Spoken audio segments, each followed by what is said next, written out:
안녕하세요. 박수 받을 일을 한 적이 별로 없는 것 같은데 굉장히 쑥스럽습니다. 이게 지난 시간에 한 거를 좀 확인을 하겠습니다. 지금은 이제 골격을 보는 과정이에요. 그래서 골격이 딱 잡혀야 되니까 구체적인 상세한 내용은 아직은 모르셔도 아직 10개월, 한 1년 정도 남아있기 때문에 너무 걱정 안 하셔도 됩니다. 지난 시간에 지적 공부에 관한 내용을 공부한 적이 있는데요.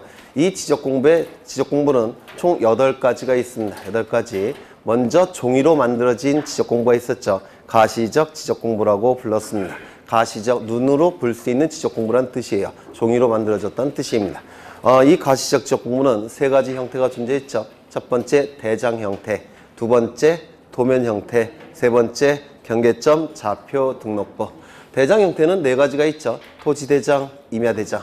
이 2가지 지적 공부는 지적 공부 중에서 가장 많은 내용을 담고 있는 가장 완전한 형태의 장부다라고 얘기합니다.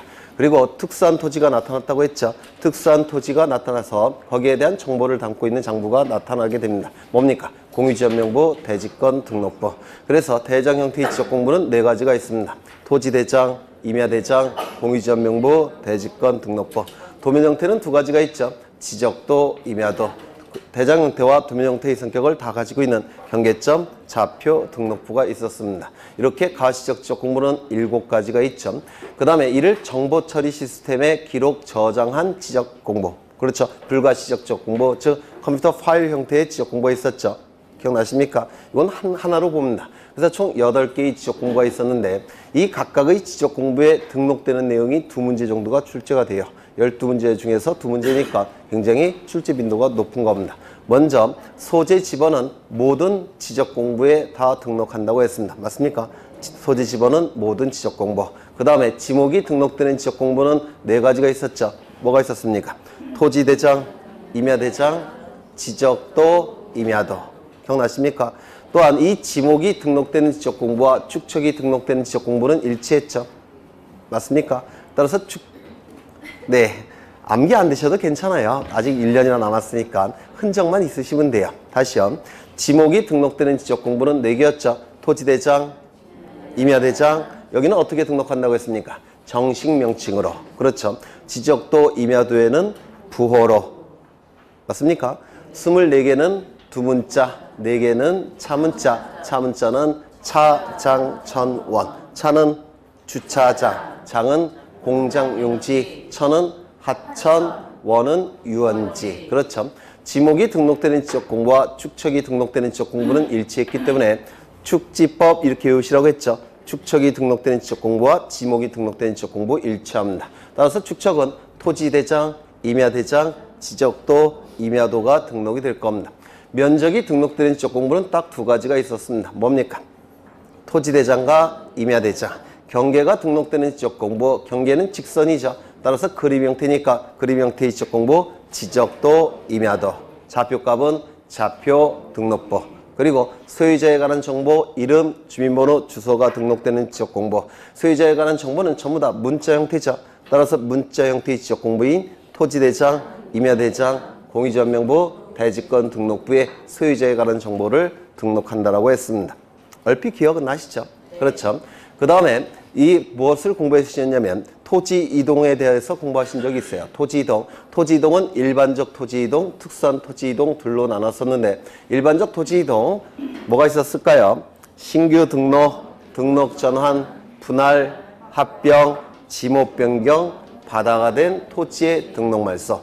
일반적 토지 이동은 토지 자체에 변화가 있기 때문에 지적 공부를 바꿔줘야 되는 경우를 일반적 토지 이동이라고 불렀습니다. 신규 등록, 등록 전환, 분할, 합병, 지목 변경, 바다가 된 토지의 등록 말소. 특수한 토지 이동이 있었죠. 토지 자체에는 변화가 없었지만 지적 공부를 바꿔야만 되는 경우가 있었습니다. 뭐가 있었습니까? 등, 축, 지, 토, 회. 등은요, 등록상 정정. 축은 축척 변경, 지는 지번 변경, 토는 토지의 표시 방법 변경. 그 다음에 행은 행정구역 변경 또는 행정구역 명칭 변경. 이 토지 이동에 관한 내용이 출제가 자주 되는데요. 먼저 신규 등록의 의미는 지적 공부에 한 번도 등록된 적이 없는 토지에 대한 정보를 지적 공부에 맨 처음에 등록할 때 신규 등록이라고 말씀을 드렸습니다. 예를 들어서 공유수면을 매립하게 되면, 즉 바다를 메꿔서 토지로 만들게 되면 그 토지는 새로 탄생한 토지니까 지적공부에 등록된 적이 없죠. 또한 무인도를 처음으로 발견한다면 지적공부에 등록된 적이 없었겠죠. 이러한 공유수면 매립지나 무인도 같은 경우를 지적공부에 신규로 등록할 때, 맨 처음에 등록할 때 신규 등록이라고 불렀습니다. 그렇죠. 등록 전환은 뭐였습니까? 임야대장, 임야도에 등록된 토지를 토지대장, 지적도에 옮겨서 등록하는 것을 등록 전환이라고 말씀드렸죠.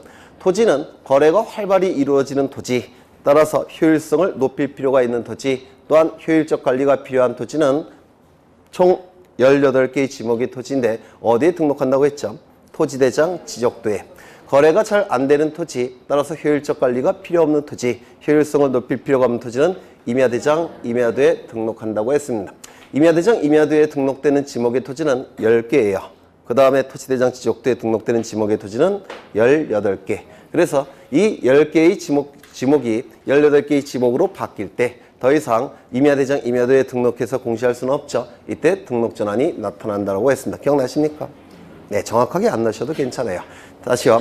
이 임야대장, 임야도에 등록된 토지에서 지목이 토지대장, 지적도에 등록되는 지목으로 바뀔 때 이때 등록 전환이 나타난다라고 했습니다. 그렇죠. 그 다음에 또 뭐가 있었습니까? 분할이 있었죠.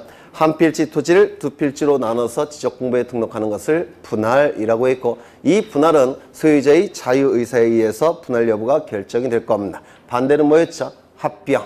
두 필지 이상의 토지를 한 필지로 합쳐서 지적공부에 등록할 때 합병이라고 말씀을 드렸습니다. 합병도 소유자의 자유의사에 달려있는 게 원칙이라고 했습니다. 지목 변경. 지목이 바뀔 때 이 지목 변경이라고 얘기하는데, 지목이 바뀔 때 일부는 등록 전환에 들어가는 것이고 그 나머지만 지목 변경이라고 했는데 기억나십니까? 10개의 지목에서 임야대장, 임야도에 등록되는 10개의 지목에서 토지대장, 지적도에 등록되는 18개의 지목으로 바뀔 때만 등록 전환이라고 했죠. 그 10개 내부에서 바뀔 때, 또는 18개 내부에서 바뀔 때, 또는 18개에서 10개로 바뀔 때는 등록 전환이라고 할 수가 없다고 했죠. 그때는 지목 변경이라고 불렀습니다. 바다가 남극과 북극에 빙하가 녹기 시작해서 상승합니다. 그래서 토지가 바닷속에 잠겼습니다. 이걸 뭐라고 얘기했습니까? 바다가 된 토지의 등록 말소. 토지가 바다가 됐기 때문에 귀에 걸치는 게 떨어졌네요. 네, 토지가 이거 불길한데요. 오늘 먼 데를 가야 되는데 토지가 바다가 됐다면 더 이상 지적공부에 등록할 필요가 없겠죠.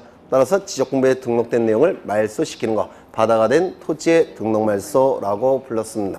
이제 특수한 토지 이동을 먼저 보시는데, 축적 변경, 아니 먼저 등록상 정정부터 보시면 토지에 관한 정보가 지적공부에 등록이 될 때 오류가 발생하는 경우가 있습니다. 잘못 등록되는 경우가 있을 겁니다.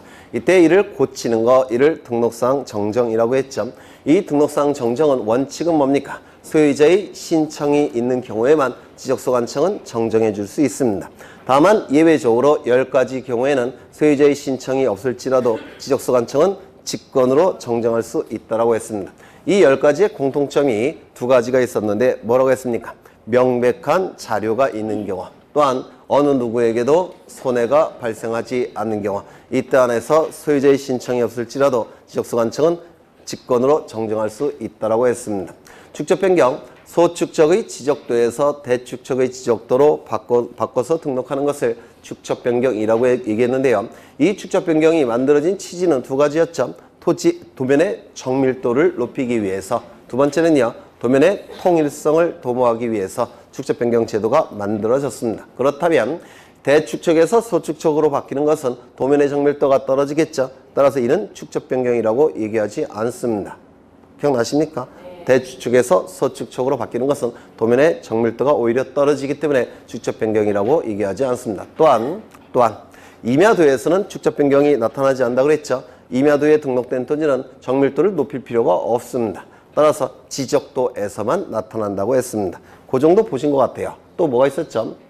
측량이 있었죠. 측량. 이 측량은 이 토지에 관한 정보 중에서 면적, 경계, 좌표값을 지적공부에 등록할 때 정확하게 등록을 해야 되니까 측량을 한다고 그랬죠. 이때 면적, 경계, 좌표값은 토지 정보니까 이때 하는 측량을 지적 측량이라고 말씀을 드렸습니다.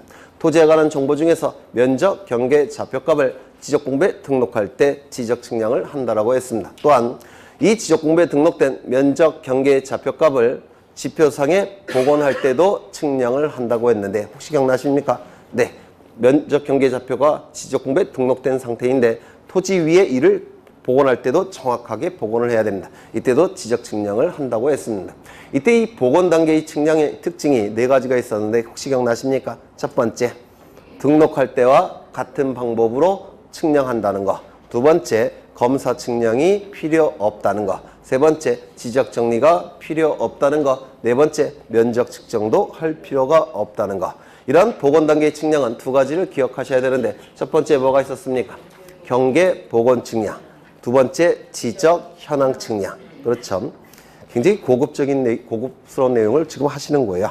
그 다음에 마지막으로 적부심사가 있었죠. 지적 측량, 적부심사. 이 지적 측량, 적부심사를 청구할 수 있는 자는 누구였습니까? 소유자, 이해관계인, 지적 측량 수행자. 지적 측량 수행자는 둘이 있었죠. 한국국토정보공사와 지적 측량 업자가 있었습니다. 따라서 적부심사를 청구할 수 있는 주체는 소유자, 이해관계인, 한국국토정보공사, 지적측량업자가 될 겁니다. 적부심사를 누구에게 청구하는 겁니까? 지방지적위원회에 청구합니다. 다만 이 적부심사 청구서는 누구에게 제출합니까? 시도지사에게 제출하는 겁니다. 이를 우리 공간정보법은 이 시도지사를 거쳐 지방지적위원회에 청구한다라고 규정하고 있습니다. 시도지사를 거쳐 지방지적위원회에 청구한다. 청구서는 시도지사에게 제출되니까 이 시도지사는 제출받은 이 적부심사 청구서를 30일 이내에 지방지적위원회에 회부를 했습니다. 회부받은 지방지적위원회는 60일 동안 심의 의결했고 사안이 복잡한 경우 부득이한 사유가 있는 경우에 한해서 의결로서 30일을 넘지 않는 범위 내에서 한 번만 연장할 수 있다고 했습니다. 의결이 이루어지면 지체 없이 시도지사에게 송부합니다. 송부받은 시도지사는 7일 이내에 청구인 및 이해관계인에게 통지한다고 했습니다. 통지받은 청구인 및 이해관계인은 판단해야 되죠. 받아들일 것인지 다시 한번 청구할 것인지 며칠 이내 해야 됩니까? 90일 이내에. 두 번째 청구하는 것을 재심사 청구라고 불렀습니다. 재심사 청구는 누구에게 하는 겁니까? 중앙지적위원회. 서류는 누구에게 제출합니까? 국토교통부 장관에게. 이를 공간정보법은 국토교통부 장관을 거쳐 중앙지적위원회에 청구한다라고 규정하고 있습니다. 그렇죠. 그러면 국토교통부 장관에게 제출이 됐다면 이제 30일 이내에 회부를 해야 되고 그 다음 10일 동안 심의 의결하고 사안이 복잡한 경우 즉 부득이한 사유가 있는 경우에는 30일을 넘지 않는 범위 내에서 한 번만 연장이 가능했습니다. 의결이 이루어졌다면 국토교통부 장관에게 지체 없이 송부할 테고 7일 이내에 청구인 및 이해관계인에게 통지하게 됩니다. 또한 의결서 4번을 시도지사에게 송부하고 시도지사는 지적소관청에게 송부하면 지적소관청은 성과를 수정한다든지 오류를 정정한다고 했는데 흔적은 있죠. 암기가 안 되셨어도 사실 암기가 되셨으면 그게 천재 아니겠습니까? 그렇죠. 네. 그래서 지난 시간에 그 정도 보셨고 이제 대망의 등기법을 볼 겁니다. 등기법도 이미 첫째 시간에 대략적인 내용을 다 했습니다. 그걸 다시 한번 확인을 할 겁니다. 그러니까 맨 첫 시간에 등기법의 대략적인 내용 공부하신 기억이 있죠? 그걸 한번 확인할 겁니다. 모든 법은 헌법에서 도출된다라고 말씀을 드렸습니다. 모든 법은 어떠한 법도 헌법에서 도출되지 않은 법은 단 하나도 없습니다. 모든 법은 전부 다 헌법에서 도출이 된 겁니다. 헌법을 근거로 합니다. 헌법은 2가지 내용으로 구성되어 있다고 그랬죠. 국가의 통치구조. 하나는요. 국민의 가장 기본이 되는 권리, 기본권. 이 통치구조에서 도출된 법이 공간정보의 구조 및 관리에 관한 법률입니다. 그래서 이 공간정보법은 통치권에 관한 법률이다 이렇게 얘기를 합니다. 여러분이 이제 굉장히 많이 공부하셔야 될 법이 부동산 공법이죠. 부동산 공법은 행정권에 관한 법률이다 라고 불러요. 통치권은 입법권, 사법권, 행정권을 합쳐서 통치권이라고 불러요. 그 중에 일부가 뭡니까? 행정권이에요. 그 행정권에 관한 법률이 부동산 공법입니다. 하지만 우리 공간정보법은 행정권에 관한 법이 아니라 통치권에 관한 법률이라고 부릅니다. 이 공간정보법은 12문제가 출제가 되고 거의 다 득점을 하셔야 돼요. 다 득점하실 수가 있습니다. 나올 게 뻔하고 양도 적어요. 그래서 거의 다 득점하셔야 됩니다. 공인중개사법보다 더 많이 득점을 하셔야 됩니다. 공인중개사법보다. 또한 이 기본권 중에서 어떠한 기본권이 있다고 그랬죠? 재산권이라는 기본권이 있습니다. 우리 헌법 제23조에 규정되어 있어요. 이 재산권 중에서도 굉장히 고가의 재산권이 있다고 그랬죠. 부동산 권리가 있습니다. 부동산 권리는 대단히 고가의 재산권입니다. 이 부동산 권리에 관한 정보들을 수집하고 등록하고 관리하고 궁극적으로는 주권자인 국민에게 그 정보는 공시돼야 됩니다. 법률 용어예요. 공시는. 일반 용어로는 공개한다 같은 뜻입니다. 공개한다, 공시한다. 공적으로 보여준다라는 뜻이에요. 그러면 이 정보들을 어떠한 매개체를 통해서 수집, 등록, 관리, 공시한다고 했습니까? 부동산 등기부라는 공적인 장부에 수집, 등록, 관리, 공시한다라고 했습니다. 그러면 이 부동산 등기부를 관리하는 국가기관은 사법부이어야 돼요. 왜냐하면 권리에 관한 정보이기 때문에 권리에 관한 최종 판단권자는 대통령이 아닙니다. 사법부예요. 그런데 이 사법부의 본질적 기능은 재판작용이라고 했죠. 따라서 이 등기부를 관리하기가 좀 그러니까 별도의 국가기관을 설치한다고 했습니다. 누굽니까? 등기소. 그래서 이 등기소에서 이 등기부를 관리하게 됩니다. 여기 적용되는 법률이 필요한데 그 법률의 이름을 부동산 등기법이라고 말씀을 드렸습니다. 이 부동산 등기법은 모든 법률 중에서 가장 난이도가 높은 법률 중에 하나입니다. 민법과는 비교가 안 돼요. 그래서 이 등기법은 6개 정도 득점하시면 합격하는데 전혀 지장이 없습니다. 저쪽은 최하 10개, 이쪽은 6개 정도. 그러면 득점하시는데 전혀 지장이 없는데요. 이 등기법을 지금부터 조금 하시면 아마도 10개 정도 득점하실 겁니다. 또한 이 등기법의 특징이 뭐냐면 이 고등학교 수학이고 민법은 중학교 수학이에요. 그런 관계가 있습니다. 그래서 등기법을 잘 하시면 민법은 당연히 따라 올라갑니다. 민법이 얼마나 중요한지 아시죠? 네. 그래서 이 등기법을 잘 하시면 민법 점수도 같이 올라가니까 이 등기법만큼은 지금부터 조금 하셔야 돼요. 조금. 네. 그래서 6개 정도 득점하셔야 된다고 했습니다. 그래서 이 개개의 용어들이 나오는데 몇 가지를 확인할 겁니다. 여기서 부동산 권리에 관한 정보가 있는데요. 이 부동산 권리에 관한 정보는 둘로 나눠져요. 첫 번째는 부동산에 관한 정보와 권리에 관한 정보 두 가지로 나눠집니다. 이때 부동산에 관한 정보는 뭘까요? 부동산은 두 가지죠. 뭐가 있습니까? 우리 등기법에서는 네, 건물과 토지입니다. 맞습니까? 네. 우리 부동산은 건물과 토지예요. 이때 이 부동산이 건물과 토지라고 한다면 부동산 정보는 뭐겠습니까? 바로 건물의 표시와 토지의 표시를 얘기합니다.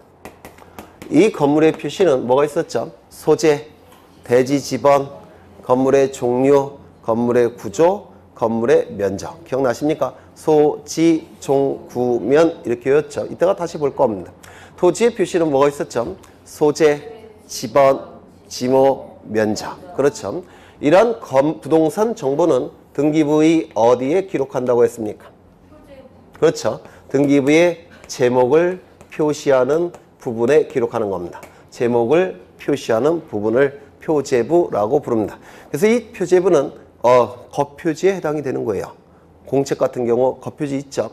책 같은 경우 겉표지 있죠. 이 표제부는 이 등기부의 겉표지에 해당이 됩니다. 그 다음에 이 권리에 관한 정보가 있는데요. 먼저 권리에 관한 내용을 보시면 권리는 내용에 따라서 넷으로 구분합니다. 물권, 채권, 무채재산권. 다 했던 거예요. 가족권. 권리는 내용에 따라서 넷으로 구분하는데요. 가족권은 우리가 알 필요 없죠. 친족권, 상속권 이런 거 들어보셨습니까? 네. 부모님이 돌아가시면, 아니요.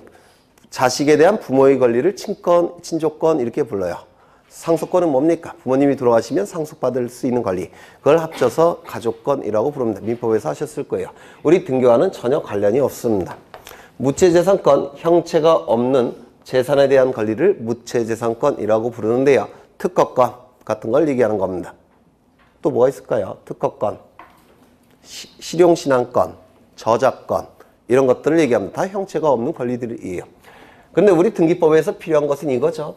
그 중에서 요게 대단히 중요합니다. 그래서 대부분의 물권 그리고 일부 채권 요게 바로 등기법에서 필요한 권리예요. 우리 등기법에서 물권은 뭡니까? 물건에 대한 권리. 채권은 뭐라고 했죠? 사람에 대한 권리. 그렇죠. 물건은 물건에 대한 권리, 채권은 사람에 대한 권리라고 했습니다. 이것도 둘로 구분할 수가 있습니다. 어떻게 구분하냐면 가장 완전한 형태의 권리인 소유권과 소유권에서 도출되는 소유권 이외의 권리로 나눕니다. 소유권과 소유권 이외의 권리로 나눴습니다. 그래서 대부분의 권리는 소유권자가 만들어지는 겁니다. 그래서 이 소유권은 사용, 수익, 처분, 권능으로 구성된 가장 완전한 형태의 권리다라고 얘기합니다. 우리나라 자본주의 사회죠. 자본주의 사회를 한 단어로 표현하면 뭡니까? 소유권을, 개인의 소유권을 인정한다는 뜻이에요. 이게 자본주의 사회의 본질적 속성입니다. 그래서 모든 권리는 소유권에서 도출된다고 봅니다. 소유권과 거기서 도출되는 소유권 이외의 권리. 그 다음에 소유권에 관한 정보들은 어디에 기록한다고 했습니까? 등기부의 첫 번째 구성 부분에 기록한다고 했습니다. 소유권과 관련된 모든 정보들은 갑부에 기록하는 겁니다. 갑은 첫 번째라는 뜻이에요. 소유권 이외의 권리에 관한 정보는 어디에 기록한다고 했습니까? 을구에 기록을 하는 겁니다. 을구. 그래서 내용에 해당되는 부분이 바로 갑구 을구입니다. 거표지에 해당되는 부분이 표제부. 그래서 등기부는 표제부, 갑구, 을구로 구성되어 있습니다. 세 구성 부분으로 이루어져 있고요. 이 중에서 가장 중요한 부분은 뭐겠습니까? 갑구가 될 수밖에 없습니다. 그렇죠? 첫 번째 구성 부분이 갑구가 될 겁니다. 여기에 정보는, 권리에 관한 정보는 뭐가 있었죠? 우리 민법에서는 이 정보를 뭐라고 불렀습니까? 권리의 발생, 변경, 소멸이라고 불렀습니다. 그래서 이게 바로 이 권리에 관한 정보예요. 그런데 우리 부동산 등기법에서는 이것을 좀 더 구체화시켰다고 그랬죠. 등기법에서는 권리의 보전, 설정, 이전, 변경, 소멸, 처분, 제한이라고 말씀을 드렸습니다. 민법에서도 하실 거예요. 그럼 여기서 보전은 무슨 뜻입니까? 존재하는 소유권을 보호한다라는 뜻이에요. 존재하는 소유권을 보호한다. 이 존재하는 소유권을 보호하기 위해서 등기를 갖춰야 되는데 등기를 갖춰달라고 등기소에 신청하는 바로 등기가 보전 등기라는 겁니다. 존재하는 소유권을 보호받기 위해서 최초로 신청하는 등기를 보전 등기라고 얘기하는데요. 이 보전 등기에 의해서 등기부가 만들어집니다. 보전 등기 신청이 없으면 등기부가 안 만들어져요. 원칙이 보전 등기 신청에 의해서 등기부가 만들어지는 겁니다. 존재하는 소유권을 보호하기 위한 등기이기 때문에 이 보전 등기는 소유권에서만 쓸 수가 있습니다. 소유권에서만 쓸 수 있는 용어예요. 그 다음에 설정이라는 용어는요. 만들어서 정해준다라는 뜻이죠. 내가 가진 사용, 수익, 처분, 권능 중에서 일부를 떼어서 다른 자에게 만들어서 정해주는 것을 설정이라고 부릅니다. 그러면 이 설정에 의해서 만들어지는 권리는 소유권보다 큰 내용이, 큰 권리나 또는 같은 권리가 만들어질 수 있습니까? 없겠죠. 일부를 떼어서 다른 자에게 만들어서 정해주는 게 설정이니까 소유권의 내용보다는 줄어들 수밖에 없습니다. 맞습니까? 그러면 소유권의 내용보다 줄어들 수밖에 없기 때문에 소유권에서는 설정이라는 용어를 쓸 수가 있을까요? 없을까요? 소유권 설정? 없습니다. 그래서 이건 소유권에서만 쓸 수 있는 용어고요. 설정은 소유권에서만 쓸 수 없는 용어입니다. 이거는 소유권 말고 다른 권리들, 지상권, 지역권, 전세권, 뭐 담보권, 용유물권 뭐 이런 것에 쓸 수 있는 용어예요. 이전은 이자가 옮길 이자죠. 그리고 이건 구를 전자입니다. 그래서 내가 가진 권리가 고스란히 굴러가서 다른 자에게 옮겨졌을 때 이전이라는 용어를 씁니다. 그러면 내가 가진 소유권이 다른 자에게 이전이 되면 그 다른 자는 어떤 권리를 취득하는 겁니까? 소유권. 그렇죠. 제가 가진 전세권이 다른 자에게 이전이 되면 다른 자는 뭘 취득하는 겁니까? 전세권. 고스란히 옮아가는 것이 이 이전이라는 용어니까 내가 가진 권리가 상대방에게 그냥 넘어가는 겁니다. 이걸 이전이라고 불러요. 내가 가진 권리 중에서 일부만 넘어갈 때는 설정. 고스란히 넘어갈 때는 이전이라는 용어를 쓰는 겁니다. 이 이전은 민법에서 주체 변경이라고 공부하실 겁니다. 주체가 바뀌는 겁니다. 제가 가진 소유권을 원장님에게 고스란히 넘겨주면 소유권자는 원장님, 저에서 원장님으로 바뀌죠. 주체가 바뀌었다고 해서 이 이전을 주체의 변경이라고 민법에서 얘기합니다. 또한 변경, 내용이 바뀌었을 때 변경이라는 용어를 써요. 내용이 바뀌었을 때. 그 다음에 소멸은 사라지는 것을 얘기할 테고, 제가 소유권을 다른 자에게 이전하면 다른 자는 소유권을 취득했죠. 발생했죠. 저는 어떻게 됐습니까? 소유권이 소멸됐을 겁니다. 그 다음에 처분 제한은 처분 권능이 제한되는 거. 처분 권능을 가지고 있는 권리 뭐가 있습니까? 네. 처분 권능이 존재하는 권리가 뭐가 있을까요? 소유권은 사용, 수익, 처분 권능으로 구성되어 있죠. 맞습니까? 용의 물건은 사용 권능, 수익 권능으로 구성되어 있죠. 담보 물건은 어떠한 권능으로 구성되어 있다고 했습니까? 했던 건데, 네. 담보 물건은 처분 권능으로 구성되어 있습니다. 그렇죠? 아닌가? 여하간 처분 권능이 제한되는 거. 그렇죠? 처분 권능이 제한되는 것을 처분 제한이라고 불렀습니다. 몇 가지를 암기하셔야 되죠. 처분 제한은 뭐가 있습니까? 경매, 개시, 결정. 두 번째, 압류. 세 번째, 가압류. 네 번째, 처분금지, 가처분. 처분금지, 가처분. 처분금지, 가처분은 너무 기니까 이걸 생략해서 가처분이라고 얘기합니다. 이 가짜는 임시가짜라고 했죠. 임시가짜. 그래서 임시로 압류하는 거, 임시의 법원의 처분이라는 뜻이에요. 이 가짜가 떨어지기 위해서 뭐가 필요합니까? 법원의 확정 판결이 필요해요. 법원의 확정 판결이 난 다음에는 그냥 압류. 확정 판결이 나오기 전에는 임시로 하는 거니까 판결이 나오기 전에는 가압류, 가처분이라고 얘기합니다. 이 차이점이 혹시 뭔지 아십니까? 압류와 가처분에. 금전 채권자가 하는 것이 가압류. 금전 이외의 채권자가 하는 게 처분금지, 가처분이에요. 나중에 다 하실 겁니다. 이게. 네. 그 다음에 부동산 등기부가 나오는데 이 부동산 등기부는 크게 두 가지가 있다고 했습니다. 첫 번째 뭐가 있습니까? 건물 등기부. 기억 안 나세요? 건물 등기부. 또 하나는요. 토지 등기부. 우리 부동산 등기법은 등기부의 종류를 법에서 딱 정해놨다고 했죠. 법정, 건물 등기부, 토지 등기부. 그런데 공시기능을 높이기 위해서 관리의 편의를 위해서 이 건물 등기부는 또한 둘로 나눠서 관리합니다. 하나는 일반 건물 등기부, 또 하나는 집합 건물 등기부. 출제가 되는 등기부는 집합 건물 등기부가 출제가 됩니다. 이따가 좀 보실 거예요. 집합 건물 등기부. 그 다음에 등기소가 나와 있는데 이 등기소는 등기사무를 담당하는 국가기관을 등기소라고 불렀는데 기억나십니까? 등기사무를 담당하는 국가기관. 등기사무를 담당하는 국가기관에는 셋이 있었죠. 첫 번째 뭐가 있었습니까? 등기소라는 명칭을 가진 국가기관. 두 번째요. 지방법원에 등기국, 등기과, 등기과라는 부서가 있는데요. 거기서도 등기사무를 담당한다고 했죠. 따라서 지방법원도 넓게 보면 등기소라고 말씀드렸습니다. 또한 지방법원 지원에 등기계라는 부서가 있는데 그 등기계에서도 등기사무를 담당하니까 지원이라는 법원도 넓게 보면 등기소라고 말씀을 드렸어요. 그래서 광희 등기소에는 셋이 있다고 했죠. 첫 번째 등기소라는 명칭을 가진 국가기관, 두 번째 지방법원, 세 번째 지원. 이렇게 셋을 광희 등기소라고 말씀을 드렸습니다. 이 정도 했던 것 같아요. 그렇죠? 네. 정확하게 기억 안 나셔도 괜찮아요. 네. 앞으로 쭉 할 테니까. 그 다음에 이것도 한 적이 있습니다. 갑이라는 사람은 이 물건을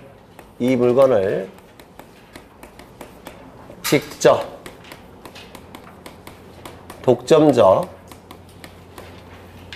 배타적으로 지배해서 이익을 얻을 수 있을 때 이 갑은 이 물건에 대해서 권리가 있다라고 말씀을 드린 적이 있어요. 이를 물건이라고 얘기합니다. 갑이 이 물건을 직접, 즉 다른 사람을 통하지 않고, 만약에 다른 사람을 통한다면 이 A에 대한 채권에 불과합니다. A를 거쳐야 된다면 A에 대한 채권에 불과해요. 따라서 A를 통하지 않고 직접. 독점자, 다른 자와 함께가 아니라 혼자라는 뜻이에요. 만약에 다른 사람과 함께 지배한다면 이거는 어떻게 되는 겁니까? 배타적으로 지배할 수가 없어요. 지배라는 용어를 쓸 수가 없습니다. 왜? 내가 지배하고자 할 때 다른 자가 방해 놓을 수가 있으니까. 그렇죠? 그래서 다른 사람과 함께 지배한다면 이것도 채권에 불과합니다. 독점적으로 지배해야지만 물건이에요. 배타적, 타인을 배척하여 라는 뜻이죠. 갑이 저 물건을 지배할 때 다른 자가 방해하는 경우가 있을 수 있을 겁니다. 방해할 수 있다고 한다면 그것도 채권에 불과합니다. 방해할 때 이걸 못하게 하도록 하는 속성이 있어야 돼요. 그래서 배타적 지배권이어야지만 물건이 될 수가 있어요. 그래서 이 물건이란 권리는 이러한 속성으로 이루어진 대단히 강력한 권리입니다. 그 다음에 지배할 수 있는 권리, 지배권이라고도 부르죠. 물건만 지배권이 되는 건 아니고요. 아까 보신 친권, 가족권. 가족권 중에서 친권이라는 것도 있는데 그것도 지배권이에요. 부모는 자식을 지배할 수가 있습니다. 법적으로. 집에 가서 꼭 자제분들한테 얘기해 주세요. 너를 법적으로 나는 지배할 수 있다. 언제까지? 네, 19세 전까지. 네, 법적으로 허용됐습니다. 지배한다는 거에는 때리는 게 포함되지 않습니다. 그렇죠. 네, 때리지 마시고요. 그 다음에 여기 캔이라는 의미가 있는데 캔이 붙으면 이건 본래의 물건이라고 해서 본권이라고 불러요. 민법에서 하셨습니까? 캔이 할 수 있다라는 용어가 붙으면 본래의 물건, 본권. 캔이 붙지 않으면 사실상의 지배권이라고 해서 점유권이라고 부릅니다. 캔이 붙으면 본권이고 캔이 떨어지면 사실의 지배권, 즉 점유권을 얘기하는 겁니다. 그러면 이러한 물건은 이러한 강력한 내용으로 구성되어 있기 때문에 그 종류와 그 내용이 법에서 강제로 정해져 있다고 했습니다. 이걸 뭐라고 얘기했습니까? 물건 법정주의라고 말씀을 드렸는데 혹시 기억나십니까? 물건은 법에서 정한 것만 인정하겠다는 겁니다. 물건은 그 종류가 법에서 정한 것만 인정합니다. 내용도 법에서 정한 것만 인정이 됩니다. 따라서 사적 자치가 적용될까요? 안 될까요? 처음 들어보시죠? 괜히 얘기했다는 생각이 듭니다. 두 번째, 이 물건은 이러한 강력한 내용으로 구성되어 있기 때문에 그 존재와 종류, 내용, 변동 이런 것들을 제3자가 알 수 있어야 됩니다. 인식이 가능해야 돼요. 내가 소유권이라는 물건을 가지고 있다는 것을 다른 사람이 알고 있어야지만 제가 가진 물건을 다른 사람이 침해하지 않겠죠. 내가 소유권을 행사할 때 다른 사람이 알고 있어야지만 방해하지 않겠죠. 즉 제3자가 인식이 가능해야 됩니다. 이러한 이유 때문에 이 물건에 관한 정보들은 공시되어야 됩니다. 공적으로 다른 자에게 미리 알려야 된다는 겁니다. 그러면 공시되는 방법이 필요할 텐데 이를 뭐라고 불렀습니까? 공시방법이라고 불렀습니다. 공시방법. 이때 이 공시방법은 물건의 종류에 따라서 둘로 나눠진다고 그랬죠. 첫 번째 동산. 공시방법은 뭡니까? 점유. 지금 민법 어디 하고 계세요? 민법이 무슨 요일에 있습니까? 화요일 날에 들으신 용어 아무거나 한번. 네? 이번 주 화요일에 들은 건지 지난주 화요일에 들은 건지 구분이 잘 안 되시죠? 네? 네? 효력요건? 등기 효력요건? 186조? 네? 네? 뭐라고요? 선무기? 네? 선풍기? 아니 크게 얘기하세요. 두 문자를 따져갖고 103조? 선량한 풍속? 그걸 선풍기라고 하세요? 선량한 풍속 기타 사회질서? 그러시구나. 네. 그러면 지금 총칙하고 계신 건데 물건은 하셨습니까? 왔다 갔다. 물건 일부는 하셨습니까? 네. 이거 안 들어보셨어요? 물권 법정주의. 그렇죠. 물권은 종류와 내용이 법에서 딱 정해놨습니다. 따라서 물권에서 정하는 종류에 위반하면 그건 무효가 된다. 뭐 이런 거 있습니다. 네. 여하간 동사는 공시 방법이 점유고 부동산은 공시 방법이 뭡니까? 네. 등기다. 이렇게 얘기를 할 겁니다. 그럼 이 부동산 등기에 관한 개념을 예전에 우리가 같이 공부한 적이 있어요. 그 전에 먼저 이 물건을 확인을 해 보겠습니다. 물건을 혹시 민법에서 뭐라고 얘기했습니까? 전기 기타 관리 가능한 자연력 뭐 이렇게 안 하셨어요? 네. 그러면 이 물건을 둘로 나누는 건 했죠? 뭐로 나눴습니까? 동산과 부동산. 이 동산은 공시 방법이 뭐라고요? 점유. 이 부동산은 움직이지 않는 재산이란 뜻이에요. 동산은 움직이는 재산. 이 부동산은 움직이지 않는 재산인데 크게 둘로 나눠집니다. 어떻게 나눠지냐면 토지와 토지 위의 정착물로 나눠져요. 토지와 토지 위의 정착물로 구분이 됩니다. 그러면 여기 토지가 있고요. 토지를 옆에서 본 겁니다. 토지 위에 정착물은 뭐가 있을까요? 가장 고가의 정착물은 건물입니다. 건물이 있을 겁니다. 또 뭐도 있을까요? 나무도 있을 겁니다. 사과나무. 사과도 달렸겠죠? 또 뭐도 있을까요? 전봇대.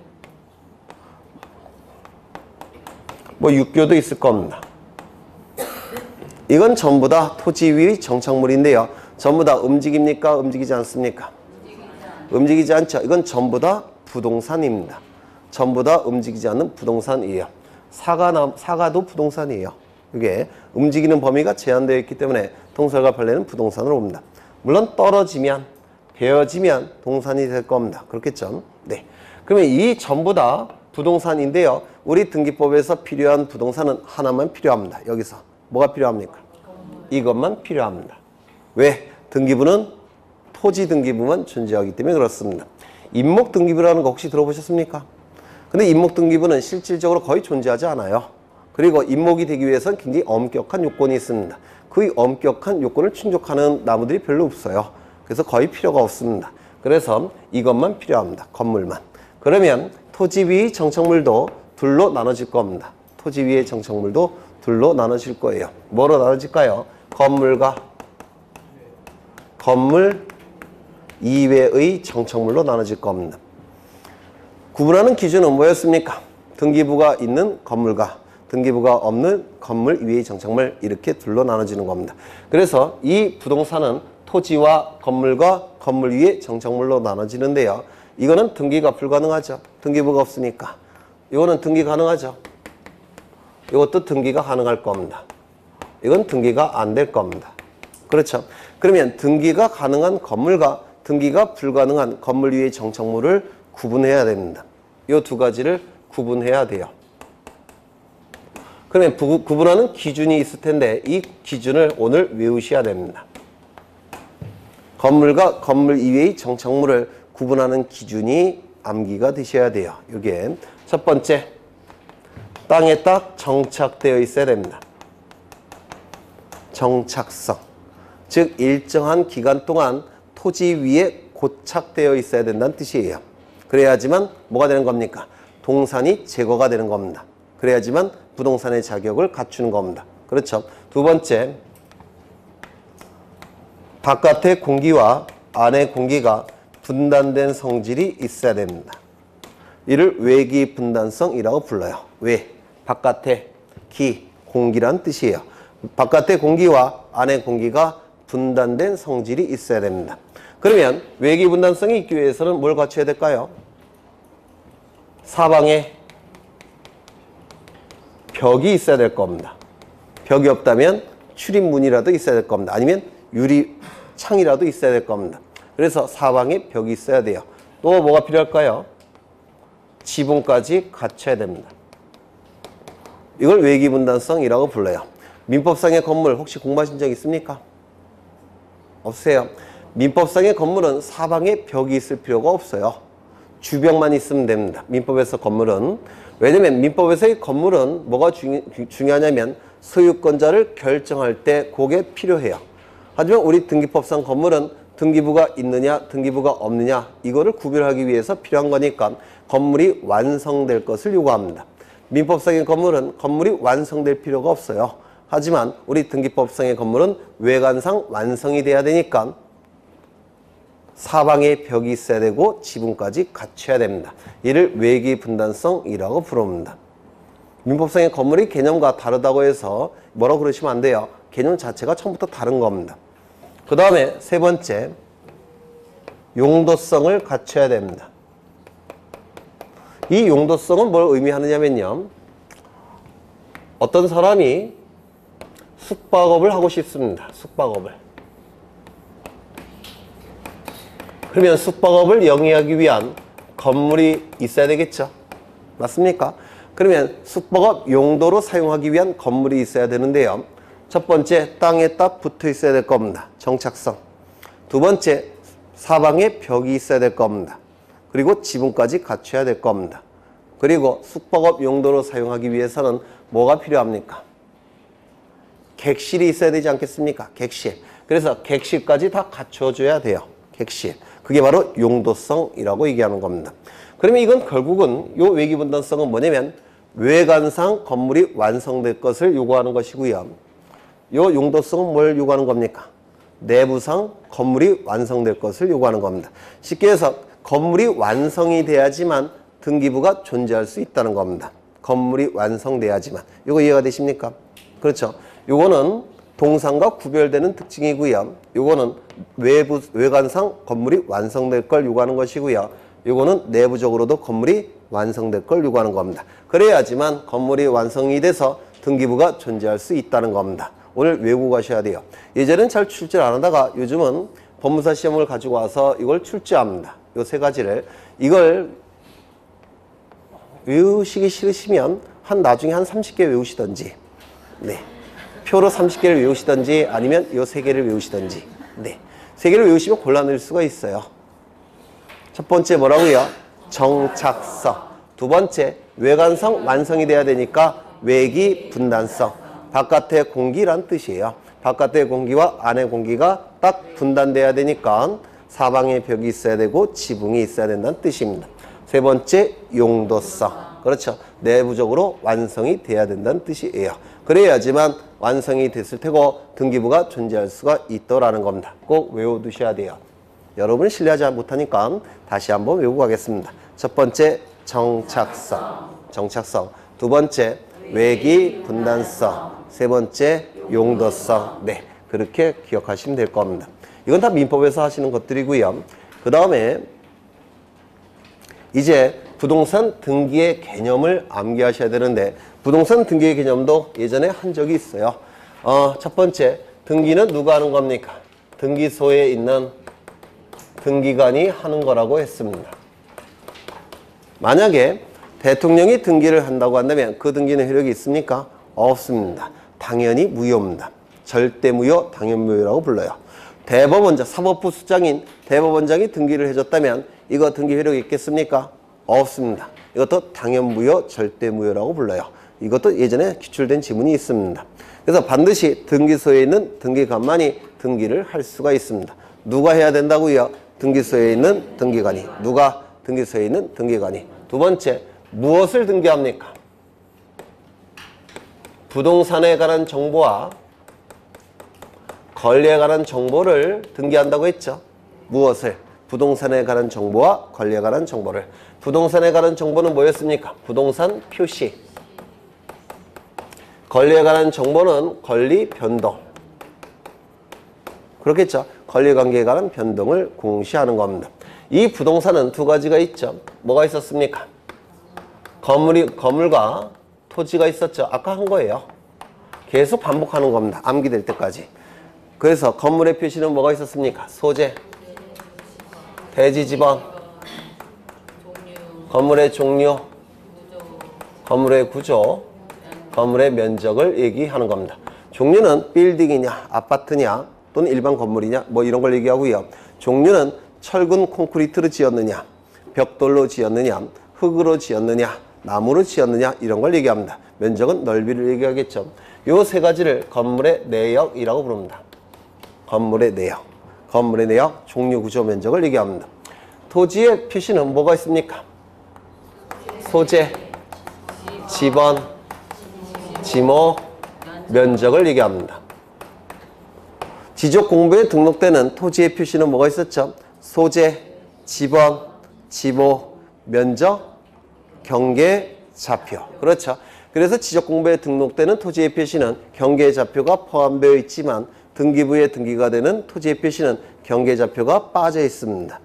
그렇죠. 어느 것이 더 정밀한 내용이 등록되어 있는 겁니까? 지적공부. 그렇죠. 그래서 이 토지의 표시는 기준이 등기부가 되는 것이 아니라 지적공부가 되는 겁니다. 토지의 표시는 기준이 등기부가 아니라 지적공부예요. 그렇죠. 그 다음에 이 권리 변동은 아까 어떻게 나눴죠? 가장 완전한 형태의 권리인 소유권과 소유권에서 도출되는 소유권 이외의 권리로 나눴습니다. 그 다음에 이 변동은 민법에서 발생, 변경, 소멸이라고 얘기하지만 우리 등기법에서는 어떻게 얘기했습니까? 보전, 설정, 이전, 변경, 소멸, 처분 제한을 의미한다고 했습니다. 이때 이 보전이라는 용어는 소유권에서만 쓸 수 있는 용어죠. 이것도 기출지문이 있습니다. 다 틀리셨어요. 그때도. 보전은 소유권에서만 쓸 수 있는 용어예요. 이 존자 안에 소유권이라는 개념이 들어가 있기 때문에 그렇습니다. 또한 이 설정은 소유권에서는 쓸 수가 없는 용어입니다. 그렇죠? 그러면 이 소유권에 관한 이러한 정보들은 어디에 기록한다고 했습니까? 등기부의 갑부에. 그래서 소유권에 관한 정보는 전부 다 갑부에 기록하는 겁니다. 소유권 이외의 권리 뭐가 있습니까? 지상권, 지역권, 전세권, 임차권, 환매권, 각종 권리가 있겠죠. 그 각종 권리에 관한 정보들은 다 어디다 기록한다고 했습니까? 네, 을구에 기록한다고 했습니다. 그러면 가등기라는 거 혹시 보셨습니까? 들어보신 적 있습니까? 가등기. 소유권에 관한 가등기는 어디에 기록이 될까요? 소유권에 대한 가등기는 정확하게 6초 전에 제가 말씀드렸는데 소유권에 관한 각종 정보는 어디다 기록한다고요? 갑구. 소유권 이외의 권리에 관한 각종 정보는 어디에 기록한다고요? 을구. 그러면 소유권에 관한 가등기는 어디에 기록하겠습니까? 갑구. 전세권에 대한 가등기는 어디에 기록하겠습니까? 을구. 소유권에 대한 처분금지 가처분 등기는 어디에 기록하겠습니까? 갑구. 지상권에 대한 처분금지 가처분 등기는 어디에 기록하겠습니까? 을구. 임차권에 대한 처분금지 가처분 등기는 을구. 그러면 임차권에 대한 가등기는 을구. 그렇죠. 그래서 소유권이냐 소유권 아니냐 그거 갖고 결정하는 겁니다.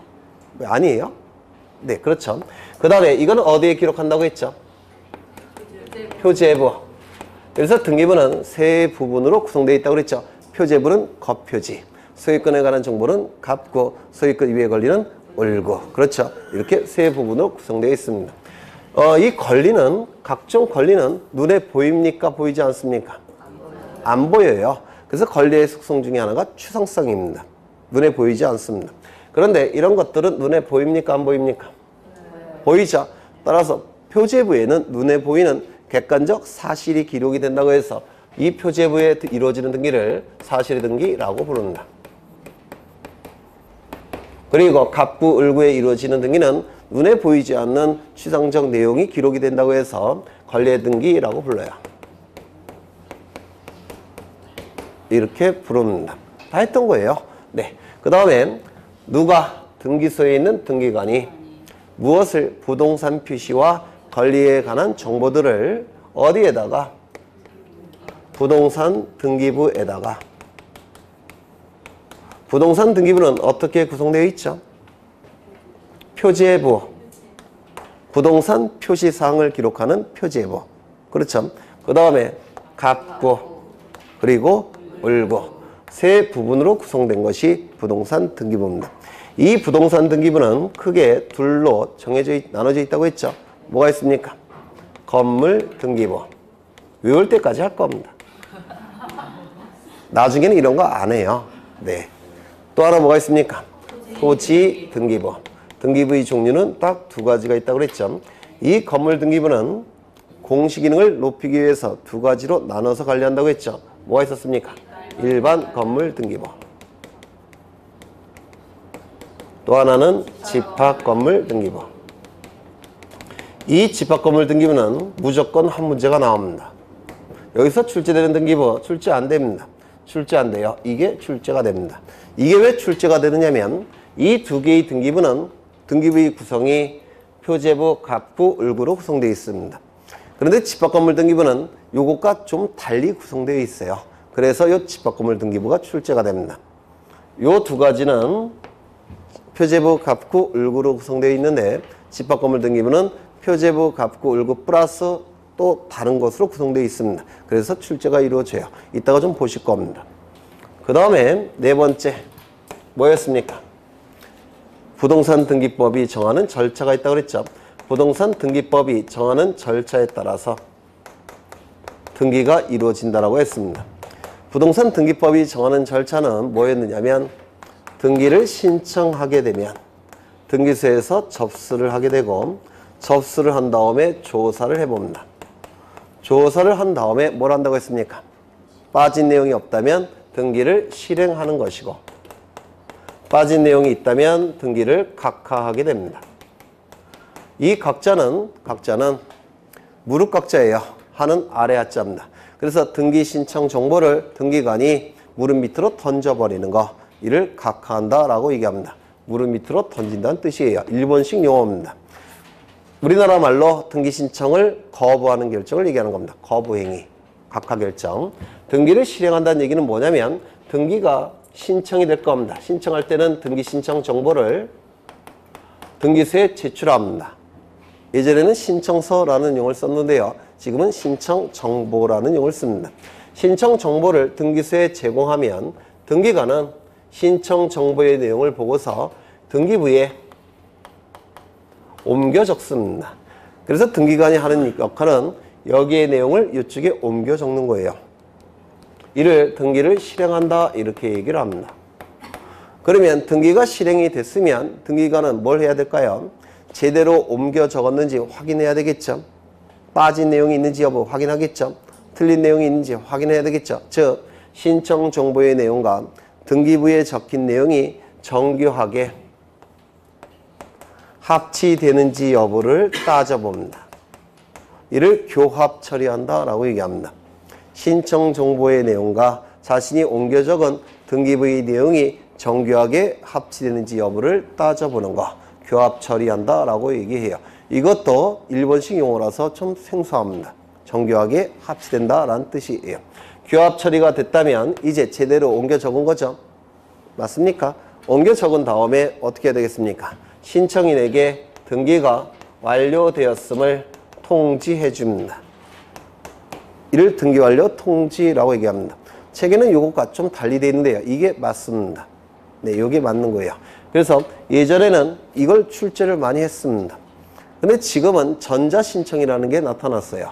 전자신청의 경우에는 여기서 몇 가지가 생략이 돼버립니다. 그래서 전자신청 들어보셨습니까? 인터넷을 통해서 집에서 등기를 신청하는 게 전자신청이에요. 그래서 전자신청이 요즘은 더 중요하기 때문에 이게 잘 출제가 안 됩니다. 그 정도 보시면 될 테고요. 다섯 번째, 등기소에 있는 등기관이 부동산 표시와 권리 변동에 관한 정보들을 부동산 등기부라는 공적인 장부에 등기법이 정하는 절차에 따라서 기록하는 것, 기록 자체를 등기라 이렇게 얘기를 했습니다. 그러면 신청 정보에 있는 내용을 여기에 옮겨 적으면 그 옮겨 적힌 내용이 이제 공시되는 거죠. 맞습니까? 따라서 여기에 옮겨 적은 기록 자체가 등기라고 하는 데 문제가 없습니다.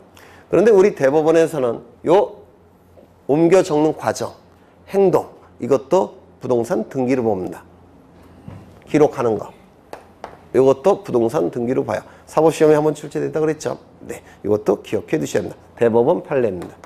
하나 빼먹었는데 여기에 등기소, 등기관 아까 설명을 드린 게 있죠.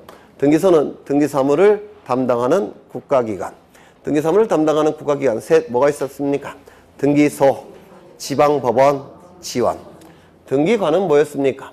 등기사무를 담당하는 국가기관이라고 한다면 등기소, 국가공무원이라고 한다면 등기관. 그렇죠. 등기사무를 담당하는 국가공무원을 등기관이라고 말씀을 드렸습니다. 그러면 등기사무를 담당하는 국가기관인 등기관은 두 가지 종류가 있다고 그랬죠. 당연직 등기관, 지정직 등기관. 당연직 등기관은 누굴 얘기한다고 했습니까? 부장님, 등기국장님, 등기과장님, 등기계장님은 당연직 등기관이에요. 그 다음에 지정직 등기관은 누가 있었죠? 4급, 5급, 6급, 7급 법원 공무원 중에서 지방법원장이나 지원장이 등기관으로 지정한 자. 여기서 지정권자가 출제가 자주 됩니다. 누가 지정한다고요? 지방법원장이나 지원장. 대법원장이나 법원행정처장이라고 나오면 틀린 겁니다. 지방법원장이나 지원장이 지정한 자. 4급 법원 공무원을 뭐로 부릅니까? 법원 서기관. 5급은요 등기사무관. 6급은 등기주사. 7급은 등기주사보라고 얘기를 했습니다. 지정직 등기관에서 지정직을 생략하고 보통 등기관 이렇게 얘기를 한다고 했습니다. 그래서 여기까지 아마 예전에 했던 것 같아요. 다 들은 흔적이 있죠? 네. 없나요? 있죠? 네. 여기까지 아마 했던 것 같습니다. 이게 대단히 중요해요. 이게 가장 큰 골격입니다. 등기법에서. 네, 잠시 쉬었다 하겠습니다.